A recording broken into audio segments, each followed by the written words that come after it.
Assalamu alaikum Baba. Welcome to another lecture of this series. हम चौथे lecture पर move on करने वाले हैं। लास्ट क्लास हमारा एक्सेलरेशन के ऊपर था, जिस पर हम बहस कर चुके हैं। तो आज हम लेक्चर नंबर 4 पर मूव करेंगे। लेक्चर नंबर 4 का टॉपिक क्या है, सामने लिखा पड़ा है। टॉपिक है मेरे बच्चे graphical analysis of motion. Graphical analysis of motion का मकसद क्या है, क्या कॉन्सेप्ट है, थोड़ा सा आइडिया दे देता हूं मैं।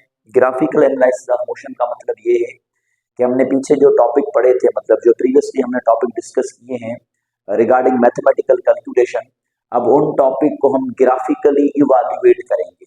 ग्राफिकली मतलब उनके ग्राफ बनाएंगे। वाई एक्स में अगर उसको प्लॉट करें तो कैसे प्लॉट करेंगे, किस कंडीशन को, इनके बेसिस पर हमारा डिस्कस होगा मेरे बच्चे। अब थोड़ा सा मैंने रिवीजन के लिए कुछ चीजें लिख दी हैं। जब हमने स्पीड को पढ़ा था तब उसका फार्मूला क्या था मेरे बच्चे, डिस्टेंस ओवर टाइम। और अगर मुझे यहाँ से डिस्टेंस चाहिए तो टाइम डिवाइड करना है, इससे जाके मल्टीप्लाई करेगा। तो डिस्टेंस कैलकुलेट करने का फार्मूला क्या बना, स्पीड मल्टीप्लाई बाय टाइम। मेरे बच्चे जब हमने वेलोसिटी कैलकुलेट की थी तो वो बराबर होता है डिस्प्लेसमेंट ओवर टाइम। और अगर हमें यहाँ से डिस्प्लेसमेंट चाहिए तो टाइम डिवाइड कर रहा है, इससे जाके मल्टीप्लाई करेगा तो वेलोसिटी मल्टीप्लाई बाय टाइम। अगर हमें एक्सेलरेशन चाहिए तो वो बराबर होता है वेलोसिटी की चेंज डिवाइडेड बाय टाइम। और अगर हमें डेल्टा वी चाहिए, ए डिवाइड कर रहा है तो ए के साथ मल्टीप्लाई करेगा टी, तो फार्मूला बन जाएगा ए इंटू टी। तो ये वो फार्मूलाज हैं जो हमने प्रीवियस क्लास में डिस्कस किए थे। ठीक है मेरे बच्चे। अब किसी भी ग्राफ से हमें दो इंफॉर्मेशन कलेक्ट होती हैं।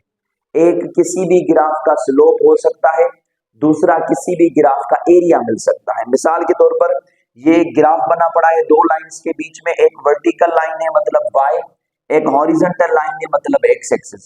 तो हम अगर हमें इस ग्राफ के अंदर एक क्वांटिटी चाहिए जिसको हम स्लोप कहते हैं, स्लोप का दूसरा नाम क्या है मेरे बच्चे, ग्रेडियंट, और इसको हम टेन थीटा भी कहते हैं मैथमेटिक्स में।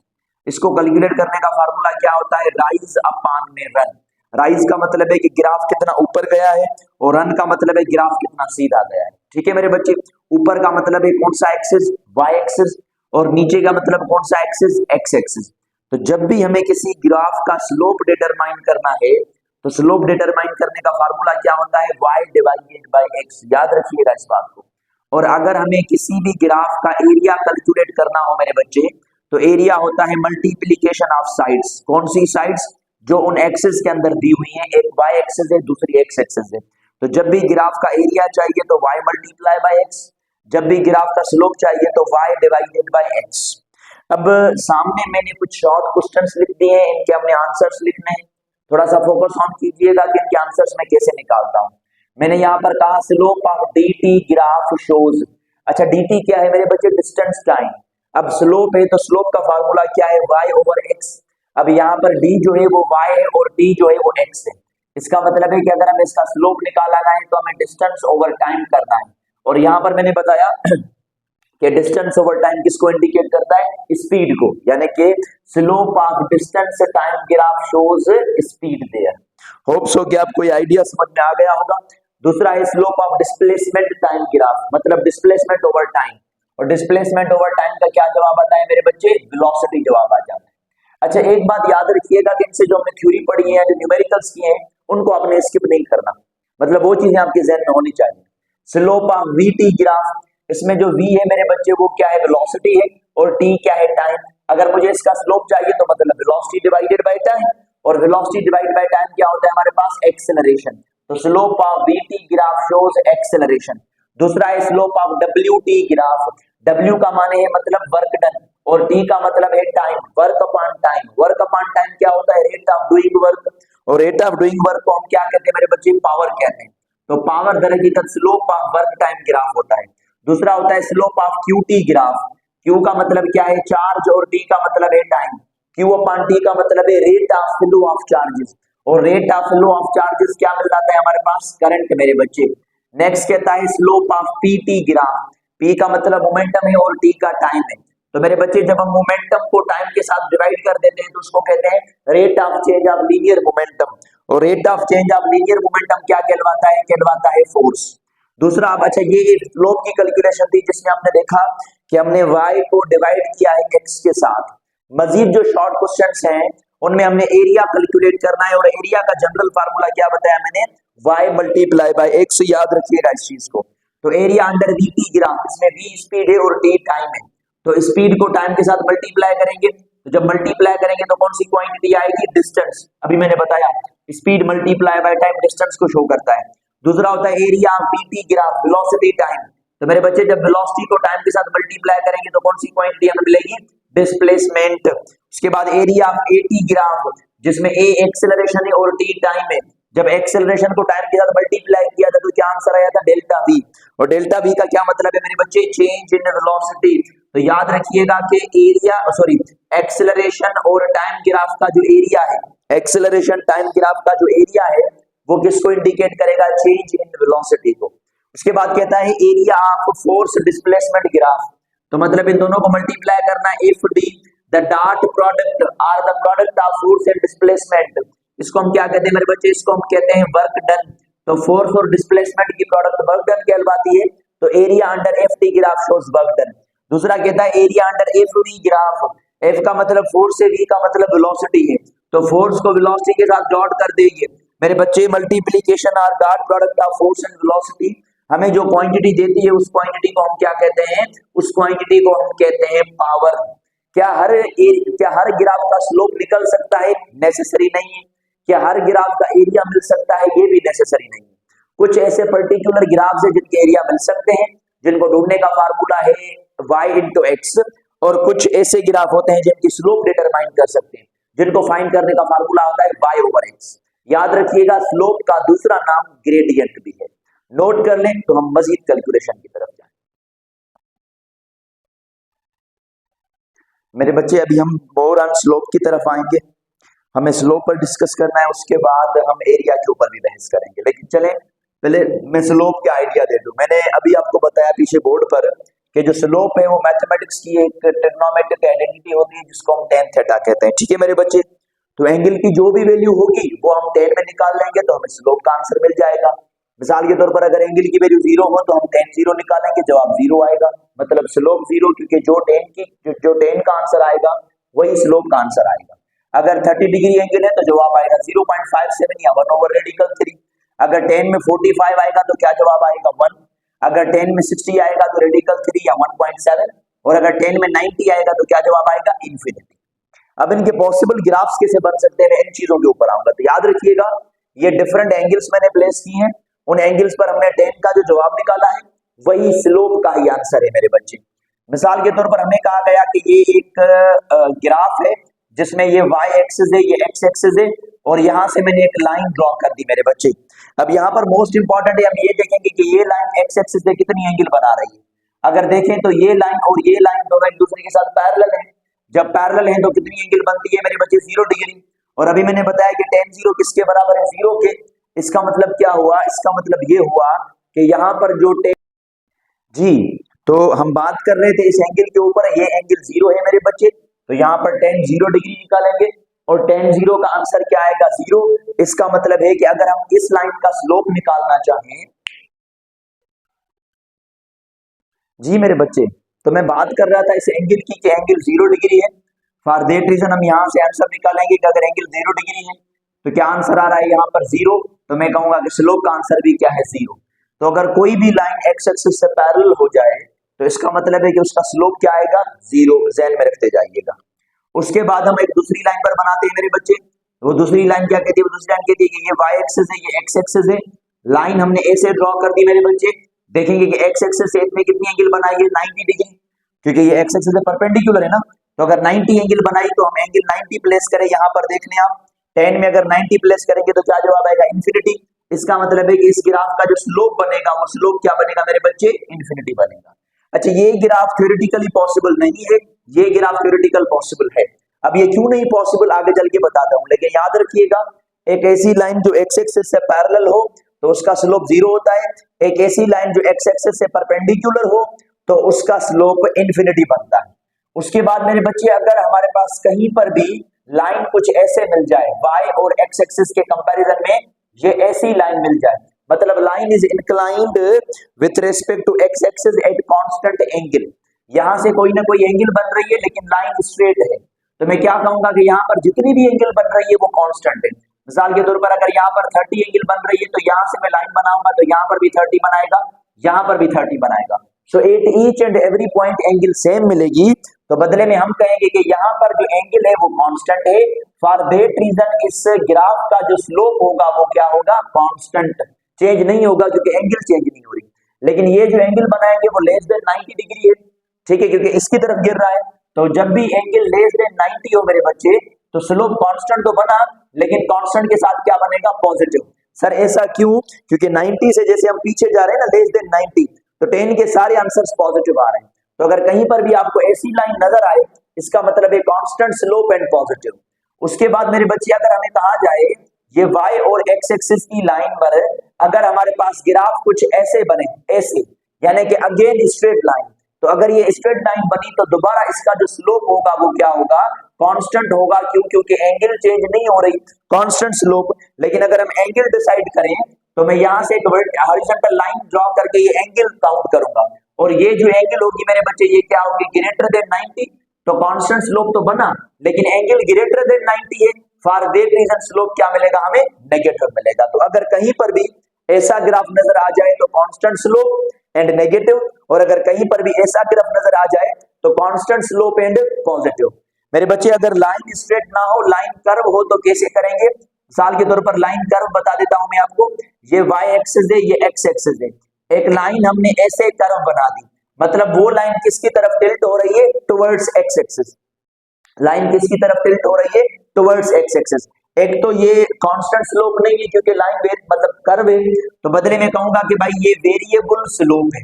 ये कौन सा स्लोप है मेरे बच्चे, वेरिएबल स्लोप, मतलब इस ग्राफ का स्लोप चेंज हो रहा है।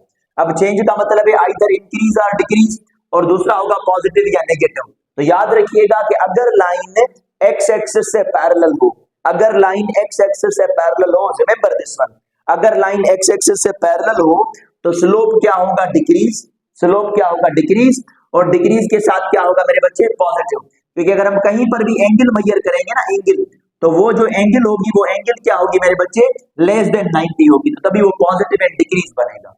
और अगर यही ग्राफ y और x एक्सिस का हम ऐसे बना देते, y और x एक्सिस का ग्राफ अगर हम ऐसे बना देते, मतलब ये लाइन अब y एक्सिस की तरफ जा रही है जैसे वो x एक्सिस की तरफ जा रही थी, तो इसका आंसर क्या आएगा कि इसका स्लोप क्या है मेरे बच्चे, वेरिएबल स्लोप है। वेरिएबल स्लोप में ये इंक्रीजिंग है, जब भी लाइन y एक्सिस से पैरेलल होती जाए तो इंक्रीजिंग, जब x एक्सिस से पैरेलल होती जाए तो डिक्रीजिंग। और स्लोप पॉजिटिव या नेगेटिव, तो जब कैलकुलेट करेंगे तो क्या आंसर आएगा, पॉजिटिव। अब पॉजिटिव का एक बड़ा सिंपल सा तरीका बता देता हूं। अगर लाइन ओरिजिन से स्टार्ट हो तो स्लोप पॉजिटिव, अगर लाइन ओरिजिन से स्टार्ट हो स्लोप पॉजिटिव, अगर लाइन x एक्सिस के पैरेलल हो तो स्लोप डिक्रीजेस, अगर लाइन y एक्सिस से पैरेलल हो तो slope increases. Remember this one. उसके बाद मजीद दो ग्राफ और भी बनते हैं मेरे बच्चे, उनको भी मैं यहीं पर बना देता हूं, उसके आंसर हमें नोट करने। मिसाल के तौर पर कर्व लाइन में y और x एक्सिस से हमारे पास जो कर्व लाइन बताई गई वो ये कर्व लाइन बताई गई, ठीक है मेरे बच्चे, ऐसी कर्व लाइन बताई गई। अब ये क्या बता रहा है कि इसका स्लोप क्या है मेरे बच्चे, वेरिएबल स्लोप है, क्योंकि स्लोप चेंज हो रहा है। अब वेरिएबल स्लोप में आइदर इंक्रीजेस या डिक्रीजेस या पॉजिटिव या नेगेटिव। तो देखिए ये लाइन ऊपर से नीचे की तरफ y की तरफ पैरेलल हो रही है, तो अभी मैंने आपको बताया कि अगर लाइन y की तरफ पैरेलल हो तो स्लोप क्या होगा, इंक्रीज। तो याद रखिएगा ये स्लोप इंक्रीज होगा। लेकिन ये लाइन जो है वो ओरिजिन से स्टार्ट नहीं हुई, तो इसका मतलब है कि इसका स्लोप क्या आएगा, नेगेटिव आएगा। अगर यही ग्राफ मेरे बच्चे में कुछ ऐसे बना दूं, y और x के बीच में, y और x के बीच में अगर ऐसी लाइन बना दूं कर्व वाली, जैसे आप बॉयल्स लॉ के अंदर पढ़ते हैं, तो इसका स्लोप भी वेरिएबल होगा, ठीक है मेरे बच्चे। स्लोप बिकम्स वेरिएबल, और स्लोप बिकम्स वेरिएबल में इंक्रीजिंग या डिक्रीजिंग, तो देखिए लाइन x एक्सिस से पैरेलल होती जा रही है, इसका मतलब है कि ये क्या होगा, स्लोप डिक्रीजेस। अब पॉजिटिव या नेगेटिव, तो ओरिजिन से स्टार्ट तो नहीं हुई, तो ये क्या बनाएगा, ये बनेगा नेगेटिव। ये आज वाले लेक्चर के कुछ पॉसिबल ग्राफ्स हैं, जिन ग्राफ्स को हम ऐसे अंडरस्टैंड करते हैं। अगर सीधी लाइन हो तो कांस्टेंट, पॉजिटिव नेगेटिव एंगल को देखकर डिसाइड करेंगे। अगर कर्व लाइन होगा, लाइन x एक्सिस से पैरेलल जाएगी तो स्लोप डिक्रीजेस, अगर y से पैरेलल हो तो स्लोप इंक्रीजेस। अगर ग्राफ ओरिजिन से स्टार्ट हो रहा है तो स्लोप पॉजिटिव, और अगर ओरिजिन से स्टार्ट नहीं हो रहा तो स्लोप नेगेटिव।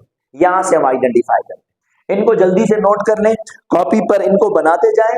जैसे अब मैं ग्राफ बनाता जाऊंगा तो उनके हम पॉसिबल आंसर स्लोप वाइज निकालते जाएंगे।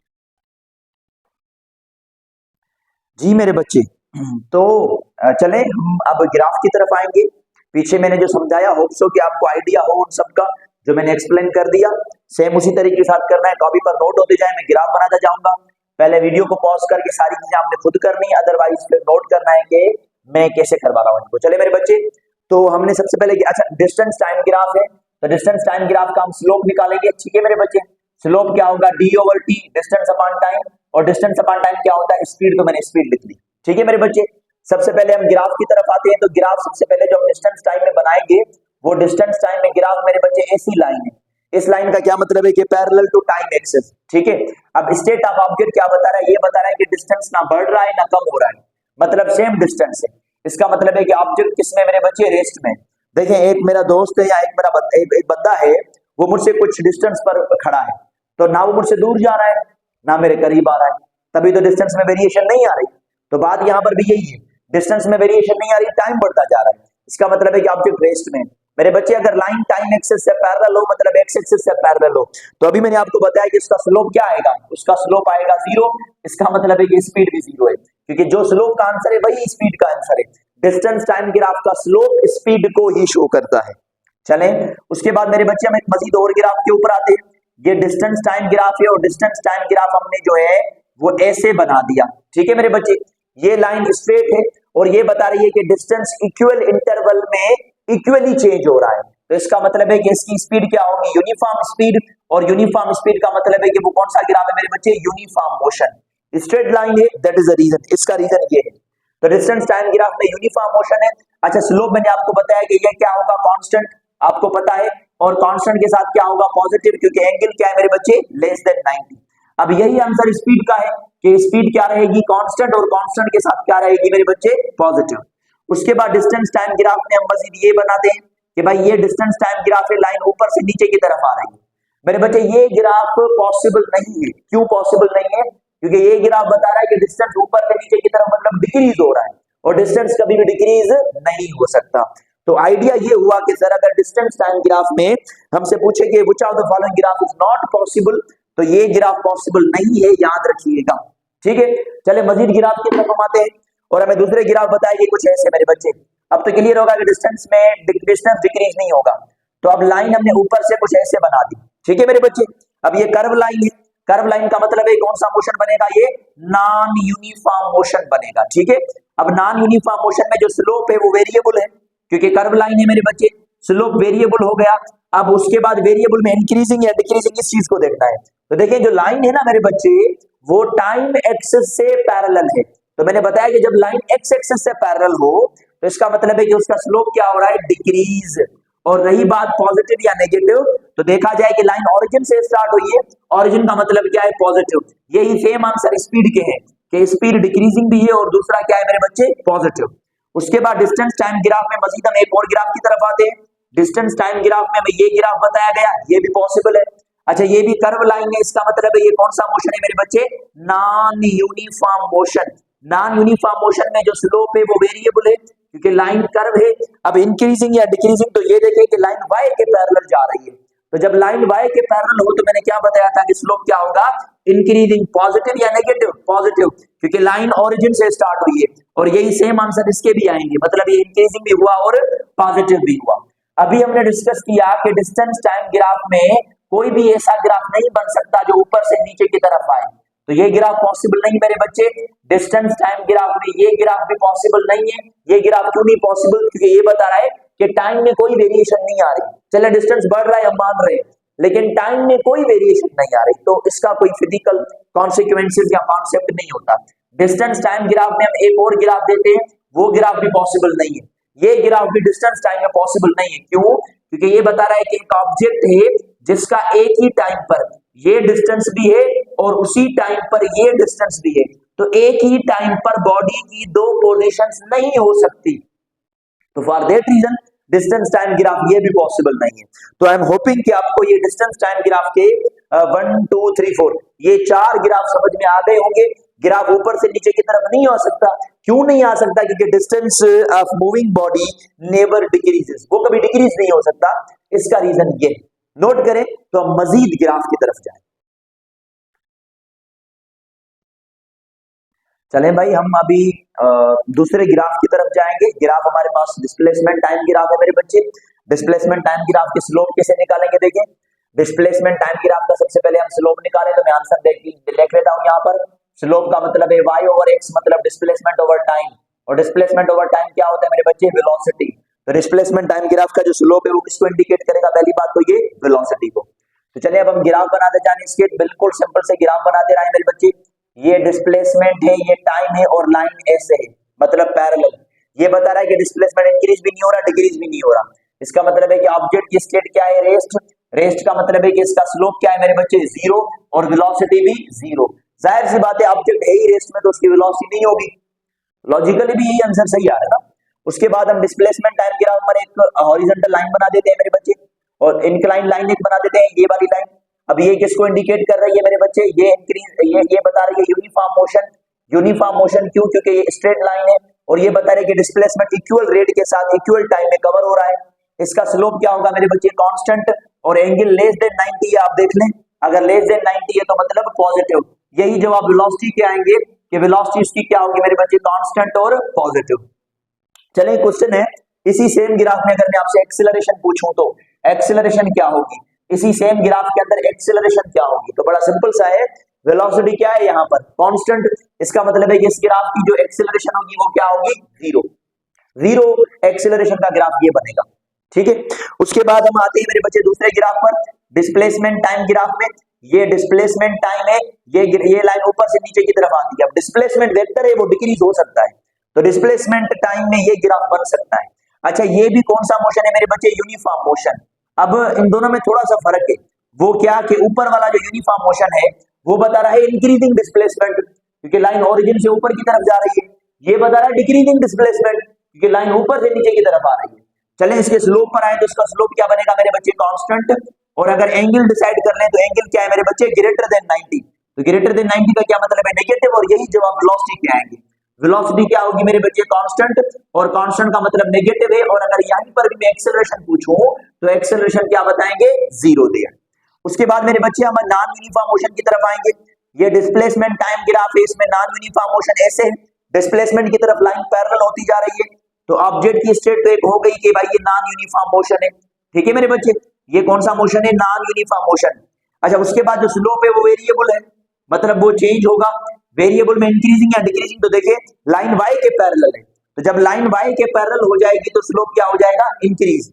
लाइन ओरिजिन से स्टार्ट हुई है ना, तो इसका मतलब है स्लोप क्या आएगा? पॉजिटिव। यही वेलोसिटी का आंसर भी है कि वेलोसिटी क्या होगी मेरे बच्चे? इंक्रीजिंग, और इंक्रीजिंग के साथ क्या होगी? पॉजिटिव। उसके बाद अगर डिस्प्लेसमेंट टाइम ग्राफ में हम मजीद एक और ग्राफ की तरफ आए, और वो ग्राफ टाइम एक्सिस से पैरेलल हो, मतलब एक्स एक्सिस से, तो अगेन ये जो मोशन होगा वो क्या होगा मेरे बच्चे? Non uniform motion. अगेन जो मोशन होगा वो क्या होगा? Non uniform motion. इसका जो ग्राफ है, जो स्लोप है वो वेरिएबल है, क्योंकि लाइन कर्व है। अब लाइन एक्स एक्सिस से पैरेलल हो रही है, इसका मतलब है कि स्लोप क्या है मेरे बच्चे? डिक्रीजिंग। और लाइन ओरिजिन से स्टार्ट हुई है, इसका मतलब क्या है? पॉजिटिव। अब यही सेम आंसर इसके भी आएंगे कि भाई ये डिक्रीजिंग है, और डिक्रीजिंग के साथ क्या है? पॉजिटिव दिया, ठीक है मेरे बच्चे। तो ये इनके 1 2 3 4 5 ये 5 इसके पॉसिबल ग्राफ बने। मैं इन बकाया इनके एक दो बनते हैं, तो मैं इन एक्सेलरेशन जीरो वाले कॉन्सेप्ट को इरेज कर मैं दूसरे उन 2 या 3 ग्राफ के ऊपर आऊंगा, उनके में स्लोप और मोशन को आइडेंटिफाई करना है। चले इनको मैं नाम दे देता हूं, ये 1 ग्राफ है, ये 2 ग्राफ, ये 3 ग्राफ, 4 ग्राफ एंड 5 ग्राफ। इसको नोट करते जाए टॉपिक के ऊपर। उसके बाद मेरे बच्चे छठे ग्राफ की तरफ आते हैं। अब जो 6th ग्राफ है वो बताता है डिस्प्लेसमेंट टाइम में कि डिस्प्लेसमेंट टाइम डिक्रीज हो रहा है, लेकिन ऐसे। अब अगर इसको देखें तो ये भी नॉन यूनिफॉर्म मोशन है, क्योंकि कर्व लाइन है। अब रही बात इसके स्लोप की, तो इसका स्लोप क्या है मेरे बच्चे? वेरिएबल। इसका स्लोप क्या है? वेरिएबल, क्योंकि लाइन कर्व है और लाइन y के पैरेलल होती जा रही है, ऊपर से नीचे की तरफ लाइन y के पैरेलल। इसका मतलब क्या है? इंक्रीजिंग। लेकिन लाइन ओरिजिन से स्टार्ट नहीं हुई, इसका मतलब क्या है कि इसका स्लोप क्या है? नेगेटिव। अब यही सेम आंसर किसके है मेरे बच्चे? वेलोसिटी के, कि वेलोसिटी इंक्रीजिंग भी है और नेगेटिव भी है, ठीक है मेरे बच्चे। अब मजीद एक आखिरी ग्राफ की तरफ आएंगे हम डिस्प्लेसमेंट टाइम में, और वो ग्राफ कौन सा होगा डिस्प्लेसमेंट टाइम ग्राफ में? वो ग्राफ होगा कुछ इस तरीके के साथ। अब ये लाइन बता रही है कि स्लोप कर्व है, नॉन यूनिफॉर्म मोशन है। स्लोप कर्व का क्या मतलब है? कि स्लोप वेरिएबल है। जो लाइन है वो टाइम एक्सिस से पैरेलल होती जा रही है। टाइम एक्सिस से मतलब ये है कि एक्स एक्सिस से पैरेलल। अगर एक्स एक्सिस से पैरेलल हो तो स्लोप क्या होगा? डिक्रीज। और लाइन ओरिजिन से स्टार्ट नहीं हुई, तो इसका मतलब है वो क्या होगा? नेगेटिव होगा। यही दोनों आंसर किसके मेरे बच्चे? वेलोसिटी के, क्योंकि डिस्प्लेसमेंट टाइम ग्राफ का जो स्लोप है वो वेलोसिटी बता रहा है। डिस्प्लेसमेंट टाइम ग्राफ में ये 7 पॉसिबल ग्राफ्स हैं जो बन सकते हैं। मैं इनको इरेज करता आपके लिए डिफिकल्टी होती, तो ये 6th और 7th ग्राफ बना दिया। ये 6th ग्राफ का स्लोप है, यही वेलोसिटी है। ये 7th ग्राफ का स्लोप है, यही वेलोसिटी। तो होप सो कि आपको ये आइडिया समझ में आ गया होगा। नोट करें तो हम मजीद दूसरे ग्राफ की तरफ जाएं। जी मेरे बच्चे, हम मजीद ग्राफ की तरफ जाएंगे। अब जो ग्राफ में बनाने वाला हूं वो कौन सा है? वो है वेलोसिटी टाइम ग्राफ। ठीक है मेरे बच्चे, वेलोसिटी टाइम ग्राफ का जो स्लोप है, अगर हम स्लोप निकालना चाहें किसका? वेलोसिटी टाइम ग्राफ का, तो वेलोसिटी टाइम ग्राफ का स्लोप क्या होता है? एक्सेलरेशन। अब ज्यादातर बहस कर चुका हूं मैं 25 मिनट की वीडियो के अंदर, तो इन पर अब ज्यादा डिस्कशन नहीं करेंगे, टाइम थोड़ा सा शॉर्ट है हमारे पास। चलें ग्राफ बना देता हूं, उसमें हम स्लोप और एक्सेलरेशन निकालेंगे। बड़ा सिंपल है। ये वेलोसिटी टाइम है मेरे बच्चे, और ये लाइन ऐसे स्ट्रेट है। ये लाइन क्या बता रही है? ये लाइन बता रही है कि बॉडी की वेलोसिटी ना बढ़ रही है ना कम हो रही है। इसका मतलब है body is moving with constant velocity. Body is moving with constant velocity. देखें, इसका मतलब कतई नहीं कि बॉडी रेस्ट में। क्यों? क्योंकि वेलोसिटी तो है ना, लेकिन वो वेलोसिटी क्या है मेरे बच्चे? कम और ज्यादा नहीं हो रही, तो कांस्टेंट वेलोसिटी। अगर कांस्टेंट वेलोसिटी होता है, इसका मतलब है कि एक्सेलरेशन क्या होगी? जीरो, और स्लोप भी जीरो बनेगा। उसके बाद अगर मेरे बच्चे में ये ग्राफ बनाओ वेलोसिटी टाइम ग्राफ में, वेलोसिटी टाइम ग्राफ में अगर ये लाइन बनाए जो ओरिजिन से स्टार्ट हो, इसका मतलब है कि इस ऑब्जेक्ट की जो वेलोसिटी है वो इंक्रीज हो रही है, लेकिन यूनिफॉर्म रेट के साथ। ठीक है, कांस्टेंट वेलोसिटी नहीं है, यूनिफॉर्म वेलोसिटी इंक्रीज हो रही है। तो मैं कहूंगा यूनिफॉर्मली इंक्रीजिंग वेलोसिटी। क्या कहेंगे? Uniformly increasing velocity. अब इसका स्लोप निकालें तो लाइन कांस्टेंट है, इसका मतलब है कि कांस्टेंट एक्सेलरेशन। और जो कांस्टेंट एक्सेलरेशन है उसका एग्जांपल मैं पहले दे चुका हूं यूनिफॉर्म एक्सेलरेशन थ्योरी के अंदर, फ्री फॉल कंडीशन। ठीक है, तो ये कांस्टेंट एक्सेलरेशन में एक तो वेलोसिटी टाइम ग्राफ बना। उसके बाद ये बताता है कि पॉजिटिव है या नेगेटिव है, तो ये पॉजिटिव है। क्यों? क्योंकि एंगल लेस देन 90 है, तो मतलब कांस्टेंट एक्सेलरेशन ये लेकिन पॉजिटिव। उसके बाद मेरे बच्चे वेलोसिटी टाइम ग्राफ बनाते हैं। ये वेलोसिटी टाइम ग्राफ है, वेलोसिटी टाइम ग्राफ ऊपर से नीचे की तरफ आया। ठीक है, अब ये बता रहा है कि ये यूनिफॉर्म तो है क्योंकि स्ट्रेट लाइन है, लेकिन ये इंक्रीजिंग वेलोसिटी नहीं है, ऊपर से नीचे की तरफ आ रही है। इसका मतलब है कौन सी वेलोसिटी है? Decreasing velocity. जब वेलोसिटी डिक्रीज होती है तो कांस्टेंट रिटार्डेशन पैदा होती है। तो कांस्टेंट रिटार्डेशन का ग्राफ मेरे बच्चे ये बनता है। तो इनके 3 ग्राफ मैंने बनाए, और बाकी इनके जो पॉसिबल ग्राफ बन सकते हैं वो आपका होमवर्क है। कौन से ग्राफ बन सकते हैं मैं बना के दिखा दूं। ये वेलोसिटी टाइम ग्राफ है, इनका स्लोप आप खुद निकालेंगे। ये वेलोसिटी टाइम ग्राफ है, इसका स्लोप और एक्सेलरेशन आपने खुद निकाल लिए। ये वेलोसिटी टाइम ग्राफ है मेरे बच्चे, इसका स्लोप और एक्सेलरेशन आप खुद निकालेंगे। ये वेलोसिटी टाइम ग्राफ है, इसका स्लोप और एक्सेलरेशन भी आप खुद निकालेंगे। जो स्लोप का आंसर निकालेंगे वो एक्सेलरेशन का आंसर होगा, और ये सारे ग्राफ क्या आंसर देंगे जो मैंने पहले बोर्ड पर समझा दिया था उन्हीं कॉन्सेप्ट्स के मुताबिक। ये यूनिफॉर्म रिटार्डेशन का ग्राफ है, याद रखिएगा। कांस्टेंट नेगेटिव एक्सेलरेशन पैदा होगी और ये कांस्टेंट पॉजिटिव एक्सेलरेशन पैदा होगी। रिटार्डेशन का क्या मतलब है? रिटार्डेशन का मतलब है कि एक्सेलरेशन क्या है मेरे बच्चे? इसकी नेगेटिव है।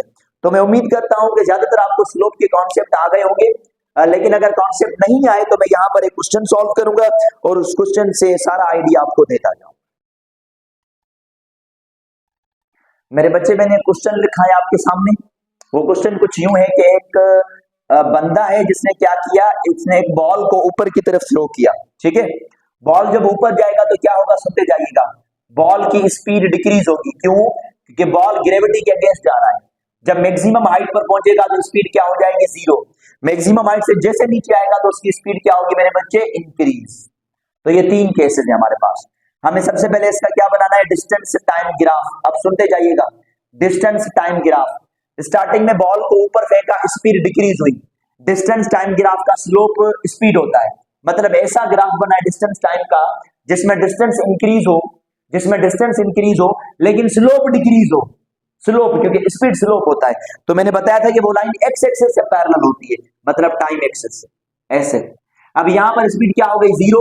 तो कुछ वक्त के लिए हमें ऐसे स्ट्रेट लाइन मिल गई क्योंकि पैरेलल लाइन होती है। जब ऊपर से नीचे आएगा तो स्पीड क्या होगी? इंक्रीज। अब ऐसा ग्राफ बनाए जिसमें डिस्टेंस दोबारा बढ़े, क्योंकि distance of moving body never decreases, लेकिन स्लोप बढ़े। अब स्लोप कब बढ़ेगा? जब लाइन वाई एक्सिस के पैरेलल होगी, तो यही लाइन ऊपर की तरफ जाएगी। तो जब हमने किसी बॉल को ऊपर की तरफ फेंका, बॉल नीचे की तरफ आया, तो डिस्टेंस टाइम ग्राफ स्लोप ये बनेगा। उसके बाद मेरे बच्चे डिस्प्लेसमेंट टाइम ग्राफ बनाए। डिस्प्लेसमेंट टाइम ग्राफ में भी यही सेम लॉजिक है, जब ऊपर की तरफ फेंकेंगे तो वेलोसिटी डिक्रीज होगी, तो जब वेलोसिटी डिक्रीज होगी तो टाइम एक्सिस से पैरेलल होते जाएंगे, फिर कुछ वक्त के लिए वेलोसिटी जीरो हो जाएगी तो मजीद पैरेलल हो गए। अब जब नीचे आएंगे तो वेलोसिटी इंक्रीज होगी। अब सुनिएगा मेरी बात, जब बॉल को ऊपर फेंका और बॉल सेम पॉइंट पर वापस लौट के आया तो displacement of the moving body zero हो गया, क्योंकि बॉल सेम जगह पर वापस लौटा। अब डिस्प्लेसमेंट जीरो कब होगा? कि जब लाइन ऊपर की तरफ गई थी, यही लाइन जीरो पर आ जाए। अब ऐसे बनाएंगे कि वेलोसिटी इंक्रीज हो, तो ये ऊपर की तरफ नहीं, ये नीचे की तरफ पैरेलल होगा। कैसे नीचे की तरफ? ऐसे। अब ये जो लाइन है ना, ये लाइन बता रही है कि भाई मैं y एक्सिस से पैरेलल हूं। अब y एक्सिस से पैरेलल मतलब स्लोप इंक्रीजिंग तो वेलोसिटी इंक्रीजेस। ये बता रही है x एक्सिस से पैरेलल स्लोप डिक्रीजेस का मतलब है वेलोसिटी डिक्रीजेस। तो मेरे बच्चे इस कंडीशन में वेलोसिटी टाइम ग्राफ ये बनेगा। उसके बाद अगर हम वेलोसिटी टाइम ग्राफ बनाए इसका, पहले स्पीड टाइम ग्राफ बनाते हैं, फिर वेलोसिटी टाइम। अब जब ऊपर की तरफ फेंका तो स्पीड क्या हो रही है? डिक्रीज, तो यानी कि ग्राफ ऊपर से नीचे की तरफ आएगा वो यहीं पर। अब जब यहां पर ग्राफ बन गया तो इसका मतलब स्पीड क्या हो गई? जीरो, तो बॉल कहां पर पहुंचा? मैक्सिमम हाइट पर।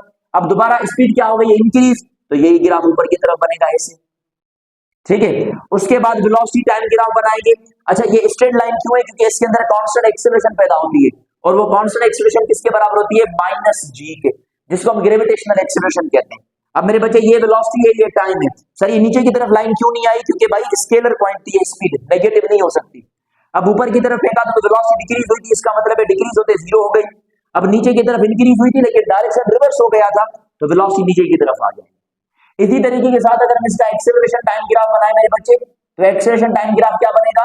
जब बॉल ऊपर से नीचे की तरफ आएगा तो इसका मतलब है कि उसकी एक्सेलरेशन क्या हो गई? कांस्टेंट, लेकिन वो क्या हो गई? नेगेटिव, तो ओरिजिन से नीचे की तरफ कांस्टेंट एक्सेलरेशन पैदा होगी। ओरिजिन से नीचे क्योंकि नेगेटिव है, और एक मैंने पैरेलल लाइन बना दी है जो बता रहा है कि एक्सेलरेशन ना बढ़ रही है ना कम हो रही है। तो मेरे बच्चे ये आइडिया रहा स्लोप का। स्लोप के मुताबिक जितनी कैलकुलेशंस थी मैंने आपको समझा दी है, और मैं उम्मीद करता हूँ, होप्स हूँ कि आपको ये सारी चीजें समझ में आ गई होंगी। नोट करें। चले, तो मैं यहीं पर ये बोर्ड का हिस्सा खा लिए तो यहाँ पर कुछ और कैलकुलेशन करवा देता हूँ आपको, जैसे आइडिया होता जाए। मेरे बच्चे एक क्वेश्चन है जिसमें हमें कहा गया कि बॉडी का वेलोसिटी टाइम ग्राफ दिया हुआ है। ये वेलोसिटी, ये टाइम है, और हमारे पास लाइन ये है। यहाँ पर वेलोसिटी हुई है 10 मीटर पर सेकंड में, टाइम हुआ है 2 सेकंड। कैलकुलेट करें इस ग्राफ से एक्सेलरेशन कैसे मिलेगी। अब सुनिएगा, ग्राफ यहां से स्टार्ट हुआ है, इसका मतलब ये इनिशियल वेलोसिटी है, और इनिशियल वेलोसिटी ओरिजिन पर जीरो हो जाएगी। ये जो 10 है इस पर ग्राफ फाइनल हुआ है, मतलब कौन सी वेलोसिटी है? Final velocity. एक्सेलरेशन कैलकुलेट करने का फार्मूला क्या है? vf minus vi over t। Final velocity कितनी हुई मेरे बच्चे? 10। इनिशियल वेलोसिटी ओरिजिन से स्टार्ट हुई है तो 0 अपन टाइम कितना लगा? 2। 10 में से 0 को माइनस कर दे तो 10 अपन 2, 2 का पारा 10 पर 5 मरतबा आ जाएगा। तो 5 metre per second square will be the answer of acceleration. किसी ग्राफ से हम ऐसे आइडेंटिफाई कर सकते हैं। इसमें मिसाल के तौर पर एक और क्वेश्चन बना के देता हूं मैं। भाई ये हमारे पास वेलोसिटी है और ये हमारे पास टाइम है। ग्राफ ऊपर से नीचे की तरफ आया है। अब बताएं कि इसमें रिटार्डेशन कितनी पैदा हुई है। मैंने कल समझाया था कि जब भी रिटार्डेशन पूछे या डिसेलरेशन तो आपने जवाब नेगेटिव नहीं देना, पॉजिटिव देना है।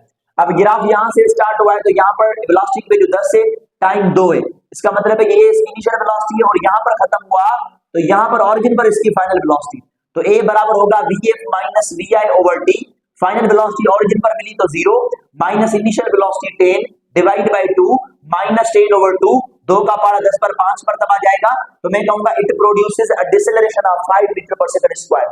डिसेलरेशन ऑलरेडी नेगेटिव है, तभी मैं इसका जवाब पॉजिटिव में निकाल रहा हूं। तो it produces the deceleration of 5 metre per second square. तो मैं उम्मीद करता हूं कि आपको इस तरीके के साथ अगर क्वेश्चन मिले हो या दिए हुए हो टेस्ट में तो आप उनको इजीली सॉल्व कर सकते हैं। नोट करें तो हम मजीद कैलकुलेशंस की तरफ जाना चाहें। मेरे बच्चे, हमने अभी इस 25-30 मिनट की वीडियो में स्लोप को डिस्कस किया। अब हम आते हैं एरिया की कैलकुलेशन के ऊपर। किसी भी ग्राफ का एरिया क्या होता है? You are familiar. एरिया होता है y मल्टीप्लाई बाय x, ठीक है। मिसाल के तौर पर हमारे पास ग्राफ कुछ ऐसे बना मेरे बच्चे, ये y है, ये x है, और ग्राफ कुछ ऐसे बना। तो इस शेप को आप क्लोज कर दें तो ये स्क्वायर या रेक्टेंगल बन गया। अब स्क्वायर का जब हम एरिया निकालेंगे तो मल्टीप्लीकेशन ऑफ साइड्स, इसका मतलब है y मल्टीप्लाई बाय x। देखते जाइएगा। अब अगर y और x में हमें ग्राफ कुछ और मिले, मिसाल के तौर पर y और x में हमें ये लाइन मिल गई मेरे बच्चे। अब इस लाइन को क्लोज किया जाए तो ये शेप मिल गई, और ये शेप क्या है? ट्रायंगल। अब जो ट्रायंगल है मेरे बच्चे वो स्क्वायर या रेक्टेंगल के एरिया का हाफ होता है। इसका मतलब है इसको मैं करूंगा 1/2 y into x। 1/2 क्यों करूंगा, क्योंकि अगर इसको आधा किया जाए ऐसे तो ये वाली शेप ट्राइंगल बताएंगे, तो दैट इज द रीजन मैंने इसको हाफ कर दिया, 1/2 इस वजह से दिया है। उसके बाद मेरे बच्चे अगर y और x में हमारे पास जो ग्राफ बने वो सर्किल बने, तो सर्किल का एरिया कैसे निकालेंगे, एरिया ऑफ सर्किल का फार्मूला क्या है मेरे बच्चे, पाई आर स्क्वायर। समझ में आ रही है मेरी बात। इसी तरीके के साथ अगर हमारे पास कंप्लीट सर्किल ना हो बल्कि हाफ सर्किल हो, सॉरी y और x के बीच में हाफ सर्किल हो, हाफ सर्किल कैसे, ऐसे अगर मुझे इसका एरिया निकालना है तो मैं उस सर्किल वाले एरिया का हाफ कर दूंगा, मतलब पाई आर स्क्वायर डिवाइडेड बाय 2। तो कंप्लीट सर्किल बन रहा है तो पाई आर स्क्वायर, और अगर हाफ बन रहा है तो pi r square divided by 2 there. उसके बाद मेरे बच्चे एक और शेप बनती है इस ग्राफ के अंदर जिसको हम ट्रेपेजियम कहते हैं। ट्रेपेजियम कैसे बनती है, जैसे ये शेप है, ये ट्रेपेजियम है, ठीक है। अब ट्रेपेजियम में क्या होता है थोड़ा तो सुनिएगा। ट्रेपेजियम के एरिया कैलकुलेट करने का फार्मूला क्या होता है, एरिया कैलकुलेट करने का फार्मूला होता है 1/2 sum of parallel sides, 1/2 sum of parallel sides. जो पैरेलल साइड्स है उनको सम करते हैं, इनको मल्टीप्लाई करते हैं किसके साथ मेरे बच्चे, separation between parallel sides.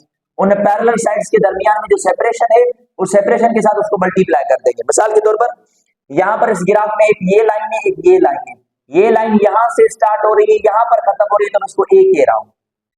Complete line नहीं लेनी ना, लाइन यहां से स्टार्ट हो रही है और यहां पर खत्म हो रही है, तो ये वाली लेंथ जो है ना इसको हम कहेंगे ए। बी वाली, अच्छा इसको मैं बी कहूंगा, लेकिन यहां से स्टार्ट हो रही है यहां पर खत्म हो रही है, तो बी वाले केस में पूरी लाइन लेंगे, और ए वाले केस में जहां से लाइन स्टार्ट हो रही थी और जहां पर खत्म हो रही थी तो इसको ए कंसीडर कर लेंगे। ए और बी आपस में पैरेलल है तो 1/2 सम ऑफ पैरेलल साइड्स लिखा था तो मैं a प्लस b कर दूंगा। इन a और b के दरमियान में सेपरेशन है, सेपरेशन का मतलब इस पॉइंट से लेकर इस पॉइंट तक डिस्टेंस जिसको हम h कह रहे हैं, तो इसको मल्टीप्लाई कर देंगे h के साथ। तो जब भी हमें एरिया ऑफ ट्रेपेजियम चाहिए तो उसको कैलकुलेट करने का फार्मूला क्या है, 1/2 a plus b into h। a plus b क्या है मेरे बच्चे, सम ऑफ पैरेलल साइड्स, और h क्या है, उनके बीच में सेपरेशन। तो मैं उम्मीद करता हूं कि आपको अगर इस तरीके के साथ कोई ग्राफ दिए जाए तो हम इन तरीके या इन बेसिस या इन फार्मूला की कंडीशंस पर इवैल्यूएट करेंगे। ट्रेपेजियम कुछ एक और शक्ल का भी बनता है मेरे बच्चे। ट्रेपेजियम अगर ऐसे बने y और x की कंपैरिजन में, ये जो लाइन, ये जो ग्राफ नजर आ रहा है आपको, ये भी ट्रेपेजियम है, ठीक है।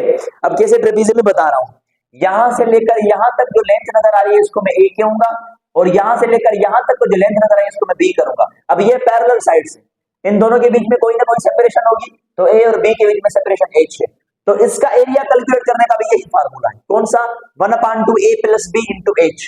इसमें मोस्ट इंपॉर्टेंट होता है कि a आप किसको चूज कर रहे हैं, b आप किसको चूज कर रहे हैं, उनके बीच में सेपरेशन को कैसे चूज कर रहे हैं। तो चले इनको जल्दी से नोट कर ले, मैं इनको इरेज करके अब एरिया की कैलकुलेशन पर आऊंगा, जैसे स्लोप की कैलकुलेशन पर आया था।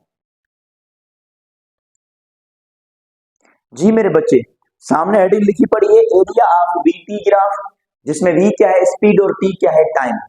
तो हम इनका एरिया कैलकुलेट करेंगे मेरे बच्चे। एरिया क्या होता है, मल्टीप्लीकेशन, तो स्पीड को टाइम के साथ मल्टीप्लाई करेंगे, क्या आंसर आएगा, डिस्टेंस इसका आंसर आया। तो इसका मतलब है जब भी हम इसका एरिया निकालेंगे क्या आएगा, डिस्टेंस आएगा। चलें कुछ ग्राफ बना लेते हैं हम। ये हमारे पास मेरे बच्चे स्पीड है और ये टाइम है। यहाँ पर हमने ये ग्राफ बना लिया, यहाँ पर स्पीड की वैल्यू 10 है और टाइम की वैल्यू मैं बता देता हूँ 2। इसका एरिया निकालना है, मतलब इसका डिस्टेंस निकालना है, ठीक है। तो ये स्क्वायर है, जैसे मैंने पीछे बोर्ड पर समझाया, y की x के साथ मल्टीप्लाई कर देंगे, y में वैल्यू कितनी है 10 और x में है 2, तो इस 10 को मैं 2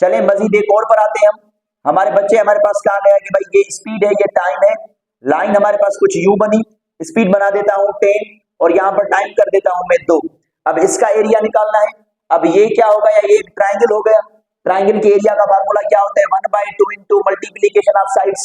यहाँ पर 10 है, यहाँ पर 2 है, तो 10 मल्टीप्लाई बाय 2, ये 2 गेट कैंसिल हो जाएगा, तो एरिया का फार्मूला क्या आया, एरिया का आंसर क्या आया, 10 मीटर देयर। मैंने पीछे भी बताया था कि स्क्वायर का हाफ ट्राइंगल होता है, तो ट्राइंगल 10 आया तो स्क्वायर या रेक्टेंगल 20 मीटर आया मेरे बच्चे।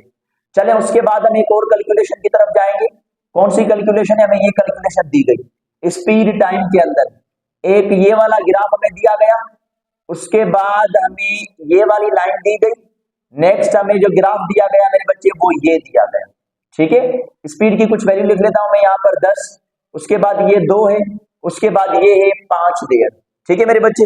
अब इस ग्राफ के अंदर हमें एरिया कैलकुलेट करना है, तो अब सुनिएगा एरिया कैसे कैलकुलेट करेंगे, इसको क्लोज किया हमने तो स्क्वायर बना, तो multiplication of sides 10 multiply by 2, फिर हमने प्लस किया, अच्छा प्लस क्यों किया, क्योंकि डिस्टेंस स्केलर है ना, वो स्पीड भी नेगेटिव नहीं होता, तो that is the reason here, लेकिन अगर डिस्प्लेसमेंट होता तो वो नेगेटिव बन सकता है, तो यहाँ पर मैंने प्लस कर दिया। अब इनको सॉल्व करेंगे, अच्छा ये 2 और इसको हमने 4 कंसीडर कर लिया, ये ग्राफ मेरे बच्चे यहाँ से यहाँ तक हो रहा है ना, तो यहाँ तक स्पीड कितनी है, ऊपर देख लें 10, और टाइम देख लें 4 से 5, कंप्लीट टाइम नहीं, 4 से 5 कितना डिफरेंस है, 1 का डिफरेंस है, तो 1 के साथ ज़रब दे दूंगा, 10 ज़रब 2 देंगे तो 20, 10 ज़रब दे देंगे 1 दे देंगे तो 10, तो जवाब आएगा 30 मीटर, क्योंकि डिस्टेंस कैलकुलेट किया है तो 30 metre would be the answer there, 30 metre इसका आंसर आएगा। चलें स्पीड टाइम ग्राफ में हम और मजीद कैलकुलेशन कर लेते हैं मेरे बच्चे, ये स्पीड टाइम है, स्पीड टाइम में हमें एक ये लाइन दी गई, दूसरी ये लाइन, टाइम की वैल्यू लिख लेते हैं यहाँ पर 5, यहाँ पर 10, उसके बाद हम यहाँ पर कोई टाइम की वैल्यू लिख लेते हैं 10, ठीक है मेरे बच्चे। अब इस ग्राफ को सॉल्व करना है, ये देख लें, ये क्या है, ये ट्राइंगल है, तो ट्राइंगल क्या होता है, 1/2 मल्टीप्लीकेशन ऑफ साइड, ये साइड 10 है, ये 5 है, तो 10 मल्टीप्लाई बाय 5 प्लस ये भी क्या है मेरे बच्चे, ट्राइंगल है, तो 1/2, इसमें स्पीड कितनी गिवन है सामने 10, अब साइड की मल्टीप्लीकेशन 5 से 10 सेकेंड, मतलब कितना डिफरेंस आया, ये 5 का डिफरेंस आया, 1/2, 2 का पारा 10 पर 5 मरतबा जाएगा, 5 ज़रब 5 25 हो जाएगा, 2 का पारा 10 पर 5 मरतबा जाएगा, 5 ज़रब 5 तो 25 कर देंगे, 25 प्लस 25 कितना हो गया, 50 मीटर्स। मेरे बच्चे ये ट्राइंगल था, तभी 1/2 मल्टीप्लीकेशन ऑफ साइड है, ये भी ट्राइंगल है लेकिन 5 से 10 हुआ है, तो मैं इन दोनों का डिफरेंस काउंट करूंगा, किनका, 5 और 10 का, जो 5 जाके बनेगा।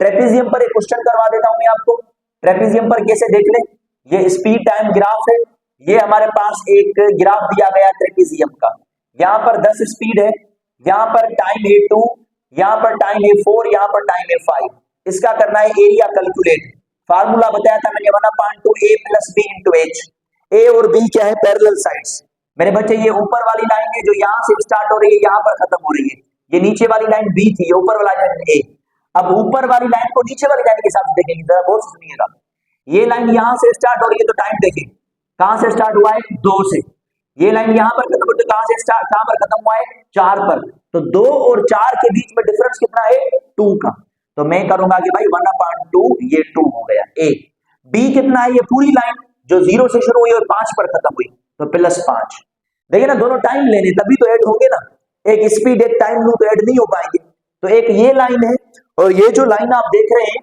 ये हम टाइम के हिसाब से देखेंगे, ये लाइन यहां से स्टार्ट हुई मतलब 2, यहां पर खत्म हुई मतलब 4, तो 2 और 4 में डिफरेंस कितने का है, 2 का, तभी मैंने यहां पर 2 लिखा।